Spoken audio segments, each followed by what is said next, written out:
Hi friends, welcome to my channel. आप सभी कैसे हैं? उम्मीद करती हूँ सभी अच्छे होंगे और मैं भी अच्छी हूँ। और आप सबके लिए मैं और एक कहानी लेकर आई हूँ, बहुत शानदार, बहुत ही बढ़िया। तो चलिए सुनते हैं ये कहानी। एक बार शाहजहां अकबर अपने साथ बीरबल को शिकार पर ले गए। उनके साथ सेना की एक टुकड़ी और कुछ सेवक भी थे। शिकार करके कुछ एक दिनों में अकबर लौटने लगे, तभी रास्ते पर एक गांव को देखकर बादशाह के मन में उसके बारे में जानने की इच्छा जागी। उन्होंने तुरंत अपने साथ आए बीरबल से पूछा कि क्या तुम इस गांव के बारे में कुछ जानते हो? मुझे इस जगह के बारे में जानना है। बीरबल ने जवाब दिया, शाहजहां, मुझे भी इस गांव के बारे में कुछ नहीं पता है। अपने राज्य के इस गांव की तरफ मैं भी पहली बार ही आया हूँ। आप यहाँ के बारे में जानना चाहते हैं तो मैं किसी से पूछ कर बताता हूँ। तभी बीरबल की नज़र एक आदमी पर पड़ी। उन्होंने उसे अपने पास बुलाकर पूछा, भाई, क्या तुम इस गांव के रहने वाले हो? अगर हाँ, तो इस गांव के बारे में मुझे सब कुछ बता दो।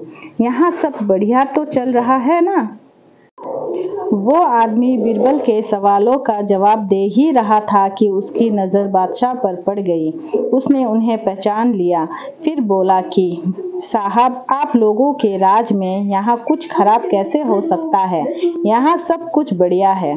तब बादशाह ने उससे पूछा, तुम्हारा नाम क्या है? वह व्यक्ति ने जवाब में कहा, मेरा नाम गंगा है। बादशाह फिर बोले, पिता का नाम? जवाब मिला, जमुना।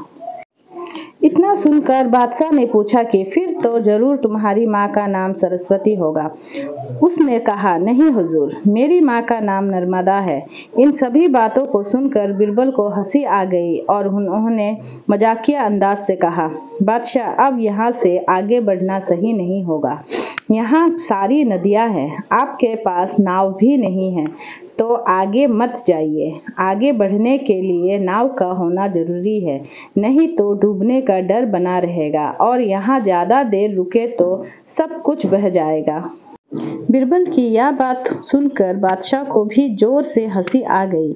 वो व्यक्ति भी बीरबल का मजाक सुनकर मुस्कुराते हुए वहां से चला गया।